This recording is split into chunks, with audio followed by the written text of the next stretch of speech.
Olá, boa noite. Chegou, enfim, a sexta-feira. Hoje é dia 24 de março.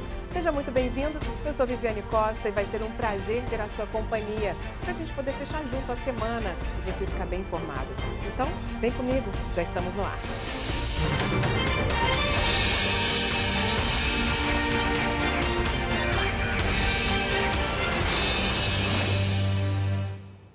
Olha, recebemos um vídeo que mostra duas situações diferentes e desafiadoras lá no Sol Nascente. Isso no mesmo trecho ali, o 3. Moradores reclamam que a administração promete a pavimentação da cidade, mas até hoje não foi feita. Nesta sexta-feira, por exemplo, uma van escolar ficou atolada. Os alunos só conseguiram chegar na escola quase 1 hora depois do início das aulas. Foi o dono da van que mandou um vídeo para os pais das crianças informando que elas não chegariam a tempo na escola. Hoje não vou conseguir chegar. A gente passou aqui agora, ó, e ficamos atolados. O dono do veículo contou que evita passar por algumas ruas justamente para não ficar atolado. Ruas como essa outra, também no trecho 3. Aqui o transporte escolar nem se atreve a entrar. Na frente dessa casa tem um buraco enorme. As crianças não podem brincar tranquilas. Porque essa rua está toda quebrada. Elas são pequenas, mas têm consciência do problema e pedem solução. Essa situação, a rua não desce aqui. Senhor governador, na porta do senhor está desse jeito? Ô, gente, não tá, né? Em nota, a administração do Sol Nascente disse que os danos foram causados pelas fortes chuvas e estão lá fazendo uma programação para ter uma ação e sanar todos esses problemas do trecho lá 3, de todas as ruas. A gente vai ficar aqui esperando, cobrando, e vocês aí que moram nesse trecho 3 também podem continuar mandando para a gente os vídeos e falando se foi resolvido ou não esse problema. Combinado? Está em estado grave, mas não corre o risco de morte a jovem de 21 anos que levou cerca de 10 facadas do ex-namorado. Ela passou por uma cirurgia na perna e está estável. O crime aconteceu em plena luz do dia, lá em Vicente Pires. Tudo porque o homem não aceitou o fim do relacionamento. Mais um caso de violência contra a mulher, né? Só neste ano, pelo menos 8 mulheres já morreram aqui no DF, vítimas de feminicídio. Agora, por sorte, essa vítima aí dessa vez não morreu depois que foi atacada com a maior frieza. Ela está se recuperando. Olha só como é que foi esse ataque todo à luz do dia. As câmeras de segurança do bar onde a vítima trabalhava registraram quando o companheiro chega pouco antes das 9h30 da manhã. Ele se apoia no balcão enquanto a mulher trabalha e eles conversam. Na noite anterior, a vítima tinha terminado o namoro de 4 meses depois de ser agredida.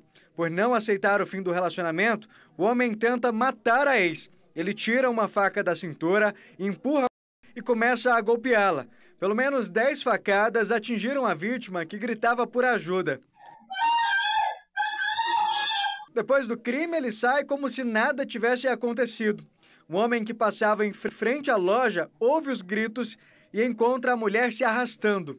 Os operários que estavam aqui na frente, do outro lado da rua, mesmo com a movimentação de carros, esse barulho que tem aqui, eles conseguiram ouvir lá de dentro, perto do banheiro, que foi para onde ela correu para tentar se defender. Inclusive, o pessoal que trabalha aqui disse que a situação só não foi pior porque ela era forte e conseguiu empurrar ele ali no momento dessa luta corporal. E aí o pessoal que trabalha nessa obra aqui da frente também veio para cá para socorrê-la. E aí nessa hora esse companheiro segue aqui pela rua e vai embora. Quem presenciou o crime e a perseguição ficou revoltado. Bota pra apanhar na cadeia, bichão. Vai valentão. Na cadeia. O corpo de bombeiros chegou a ser acionado, mas a mulher de 22 anos foi socorrida de carro e levada ao Hospital Regional de Taguatinga. E agora há pouco um homem também ficou enciumado e acabou atacando um casal, a ex-namorada e o atual namorado dela. Foi agora há pouco, à tarde, em frente a uma escola, e a gente vai falar sobre isso daqui a pouquinho. Bom, são praticamente 6 furtos de cabos por dia no DF. Só nos primeiros 2 meses foram 384, segundo dados da Secretaria de Segurança Pública. Essa onda de crimes dá prejuízo para as empresas de telefonia e energia, mas também para o comércio e para a população. Um crime cada vez mais comum e que causa muita dor de cabeça. Na última quinta-feira, um policial militar que estava de folga avistou um homem furtando cabos no Gama. Presenciei um indivíduo em atitude suspeita no telhado de uma faculdade aqui do Gama. Aparentava estar furtando cabeamentos ou fios. 2 dias antes, em Águas Claras, a empresa do Paulo Renato sofreu um grande prejuízo por causa do furto de cabos. O sistema de monitoramento do estabelecimento flagrou a ação de um homem arrancando a fiação elétrica do poste em frente à loja. Foram 3 casos no mesmo local do ano passado para cá. Na última ocorrência, o homem de 35 anos pulou a cerca. A polícia foi acionada e ele acabou preso em flagrante. Foi fundamental ter um sistema de vigilância e monitoramento efetivo que auxiliou bastante no trabalho até da polícia, que foi muito célere. Como os cabos foram danificados, o prejuízo pago por serviços de manutenção ficou na faixa de R$5 mil. Tem o prejuízo financeiro, que é o material, e também tem o prejuízo das pessoas que ficaram paradas todo esse período aí, nos 2 dias, foram quase 12 horas sem trabalho, né? Então isso não dá nem para mensurar. E não são só as empresas que sofrem com esse tipo de crime. A população, de um modo geral, também. Por exemplo, o furto de cabos no metrô fez com que os trens ficassem paralisados durante toda a manhã. E milhares de pessoas faltaram ou chegaram atrasadas no trabalho. A Polícia Civil investiga o caso. Só esse ano, a PM já registrou 91 furtos em todo o DF. Ou seja, pelo menos um por dia. No ano passado, foram 830 ocorrências. A Neoenergia afirmou que tem trabalhado em parceria com as forças de segurança pública para combater essa prática criminosa e já iniciou a implantação de sistemas eletrônicos de segurança em subestações e galerias subterrâneas. O trabalho para acabar com esse crime segue em 2 frentes, viu? A polícia de um lado e do outro a Neoenergia, que diz estar implantando sistemas eletrônicos de segurança em subestações e galerias subterrâneas para poder tentar diminuir os furtos. Agora ainda tem um projeto de lei lá no Senado que prevê pena mais dura para esses casos de furto e também receptação de equipamentos públicos, porque se não tem quem compra, não vai ter também quem fica ali roubando para poder tentar vender, né? As joias e as armas que Jair Bolsonaro recebeu quando era presidente da República foram devolvidas hoje. Roseanne Kennedy, boa noite para você. Esse caso aí está sendo muito acompanhado, né? Explica para a gente aí como é que foi. Boa noite, Viviane. Boa noite a todos. Olha, primeiro, a defesa de Jair Bolsonaro entregou na Caixa Econômica Federal, numa agência da Caixa aqui em Brasília, aquele segundo pacote de joias, vem sendo chamado assim, que o presidente Jair Bolsonaro, o ex-presidente Jair Bolsonaro, ficou com ela, que tinha relógio, abotoaduras, uma caneta, e isso aí foi entregue para a Caixa Econômica Federal. Somente depois é que a defesa entregou na sede da Polícia Federal um fuzil e também uma pistola de 9 milímetros. Esses presentes, como é que foram recebidos? As joias foram recebidas do governo da Arábia Saudita em 21 e as armas tinham sido recebidas de presente de Bolsonaro lá em 2019, quando ele foi aos Emirados Árabes. O TCU, Tribunal de Contas da União, diz o seguinte, que um presidente só pode ficar com presentes quando deixar o cargo se forem presentes de valor pequeno, personalíssimos, ou seja, aquela situação tipo um bottom, uma medalha, uma camiseta, um boné. Não era o caso, né? Os valores aí estimados somente, por exemplo, da caixa de joias era em torno de 500 mil. Então, o TCU determinou que Bolsonaro fizesse essa entrega e a entrega foi feita. No entanto, ainda vale lembrar o seguinte, tem aquele outro pacote de joias que veio da Arábia Saudita, que seria para a primeira-dama Michele Bolsonaro. Esse pacote, que tem um colar de diamantes, brincos, anel, esse continua retido pela Receita Federal lá em São Paulo, mas o TCU também determinou que esses bens devem ser incorporados ao patrimônio da União. Viviane. Esse daí que brilha os olhos, né? Vamos ver quando é que ele chega, então, até a Caixa Econômica Federal. A gente vai acompanhando. Obrigada pelas informações, viu, Rosiane? Boa noite para você. Continuam as investigações sobre aquele caso do bombeiro militar, o Rafael Pereira, de 38 anos. Vocês vão lembrar, ele foi denunciado por se envolver com pelo menos 18 mulheres ao mesmo tempo. Como é que conseguia fazer isso, né? E seriam várias situações, injúria, ameaça e agressão que ele está sendo acusado. Ele já prestou o primeiro depoimento e admitiu um relacionamento amoroso com uma das vítimas, mas negou qualquer tipo de violência. Só que agora, depois que o caso foi divulgado, outras vítimas continuam aparecendo. E a nossa equipe conversou hoje com a delegada que investiga o caso. Vamos ouvir. Uma registrou ocorrência hoje, particularmente, que ela ainda não foi ouvida formalmente, porque ela fez o registro de ocorrência online pela delegacia eletrônica, e ela fala dessa situação de ter tido, sim, prejuízos financeiros, diferente das outras que até o momento já foram formalmente ouvidas. E também ontem a Polícia Civil deu cumprimento ao mandado de busca e apreensão domiciliar, exatamente para a gente tirar do poder dele eventuais armas de fogo que estivessem com ele, e foi dado cumprimento a esse mandado. E a polícia prendeu em Santa Maria um professor de teatro suspeito de abusar sexualmente dos alunos. A última vítima foi um adolescente de 12 anos. A polícia cumpriu o mandado de prisão e busca e apreensão contra o professor de teatro. Ele é suspeito de abusar sexualmente de adolescentes. Esperava os alunos ficarem sozinhos para praticar o abuso. O homem já é investigado há quase 7 anos pelo mesmo crime. Esse mesmo professor já havia sido investigado na DPCA por crimes contra pelo menos outras 3 vítimas. E o relato dessas vítimas é bem semelhante à vítima do inquérito atual. Um absurdo, né? E olha, depois de um número recorde de mortes por tuberculose em 2021, quando 5.000 pessoas morreram, o Brasil decidiu agora lançar uma campanha de combate à doença. Segundo a OMS, que é a Organização Mundial da Saúde, o Brasil está entre os 30 países do mundo com maior índice de transmissão da doença. Você sabia disso? Então, por isso, a ordem agora é reforçar medidas de prevenção, diagnóstico e tratamento que podem ser feitos pelo SUS para poder erradicar a doença até 2035.